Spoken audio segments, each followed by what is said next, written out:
ಈ ಪ್ರಕರಣದಲ್ಲಿ ಮಗನಿಗೆ ಮಾತ್ರ ಅಲ್ಲ ತಂದೆ ತಾಯಿಗೂ ಕೂಡ ಸಂಕಷ್ಟದ ಮೇಲೆ ಸಂಕಷ್ಟ. ಈಗ ಆಲ್ರೆಡಿ ಜಾಮೀನಿನ ಮೇಲೆ ಹೊರಗಿರುವ ರೇವಣ್ಣ ಅವರಿಗೆ ಮತ್ತೆ ಬಂಧನದ ಸಂಕಷ್ಟ. ಇನ್ನೊಂದು ಕಡೆ ಭವಾನಿ ಅವ್ರಿಗೂ ಕೂಡ ಇದೀಗ ಬೇಲ್ ಸಿಗ್ಲಿಲ್ಲ ಅಂದ್ರೆ ಅಧಿಕಾರಿಗಳ ವಶಕ್ಕೆ ಸಿಗುವ ಒಂದು ತಗಲಾಕೋಬೇಕಾಗತ್ತೆ.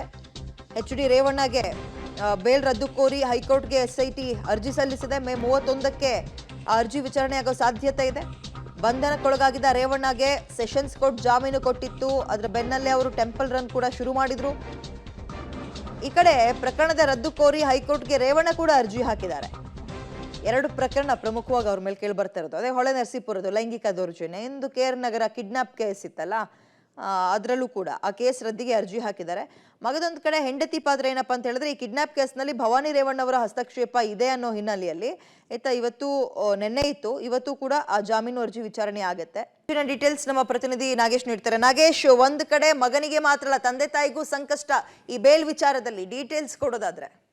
ವಿದ್ಯಾ, ಈಗಾಗಲೇ ಕಿಡ್ನಾಪ್ ಕೇಸಲ್ಲಿ ರೇವಣ್ಣ ಅವರನ್ನ ಬಂಧನ ಮಾಡಿದ್ದಂಥ SIT ತನಿಖಾಧಿಕಾರಿಗಳು ಜಾಮೀನಿನ ಮೇಲೆ ಅವರಿಗೆ ಬಿಡುಗಡೆ ಆಗಿದ್ರು. ಜಾಮೀನಿನ ಮೇಲೆ ಬಿಡುಗಡೆ ಆದ ನಂತರವೂ ಕೂಡ ಈ ಪ್ರಕರಣದಲ್ಲಿ ಅವರ ಪತ್ನಿಯ ಪಾತ್ರವೂ ಇದೆ ಅನ್ನುವಂಥದ್ರ ಬಗ್ಗೆ ಪೊಲೀಸರ ತನಿಖೆ ವೇಳೆ ಮಾಹಿತಿ ಸಿಕ್ಕಿತ್ತು. ಹಾಗಾಗಿ ಭವಾನಿ ರೇವಣ್ಣ ಇಬ್ಬರಿಗೂ ಕೂಡ ಈಗ ಮತ್ತೆ ಸಂಕಷ್ಟ ಎದುರಾಗುವ ಸಾಧ್ಯತೆಗಳಿದೆ ಅನ್ನುವಂಥದ್ದು SIT ಮೂಲಗಳಿಂದ ಗೊತ್ತಾಗ್ತಿರುವಂಥದ್ದು. ಯಾಕಂದರೆ ಈಗಾಗಲೇ ಜಾಮೀನಿನ ಮೇಲೆ ಆಚೆ ಬಂದಿರುವಂಥ ರೇವಣ್ಣ ಅವರ ಜಾಮೀನನ್ನು ಪ್ರಶ್ನೆ ಮಾಡಿ SIT ಅಧಿಕಾರಿಗಳು ಹೈಕೋರ್ಟ್ ಮೊರೆ ಹೋಗಿದ್ದಾರೆ ಅನ್ನುವಂಥ ಮಾಹಿತಿ ಕೂಡ ಇರುವಂಥದ್ದು. ಹೈಕೋರ್ಟ್ ಮೊರೆ ಹೋಗಿರುವಂಥ ಮಾಹಿತಿ 31ನೇ ತಾರೀಕು ವಿಚಾರಣೆಗೆ ಬರುವ ಸಾಧ್ಯತೆಗಳಿಗೂ ಕೂಡ ಇರುವಂಥದ್ದು. ಅದರ ಜೊತೆಗೆ ಈಗಾಗಲೇ ಈ ಒಂದು ಕಿಡ್ನಾಪ್ ಕೇಸ್ನಲ್ಲಿ ಭವಾನಿ ರೇವಣ್ಣ ಅವರು ಕಾನ್ಸ್ಪಿರೆನ್ಸಿ ಮಾಡಿದ್ದಾರೆ ಅನ್ನುವಂಥದ್ರ ಬಗ್ಗೆ SIT ಅಧಿಕಾರಿಗಳಿಗೆ ಬಹಳ ಪ್ರಮುಖವಾದ ಒಂದಷ್ಟು ಎವಿಡೆನ್ಸ್ಗಳು ಸಿಕ್ಕಿರುವ ಹಿನ್ನೆಲೆಯಲ್ಲಿ ಅವರಿಗೆ ವಿಚಾರಣೆಗೆ ಬರಲಿಕ್ಕೆ ಒಂದೆರಡು ಬಾರಿ ನೋಟಿಸನ್ನು ಕೂಡ ಕೊಡಲಾಗಿತ್ತು ಅನ್ನುವಂಥ ಮಾಹಿತಿ ಕೂಡ ಇರುವಂಥದ್ದು. ಹಾಗಾಗಿ ಅವೆರಡು ನೋಟಿಸ್ಗೂ ಕೂಡ ಭವಾನಿ ರೇವಣ್ಣ ಅವರು ಬರದೇ ಇದ್ದಂಥ ಕಾರಣಕ್ಕಾಗಿ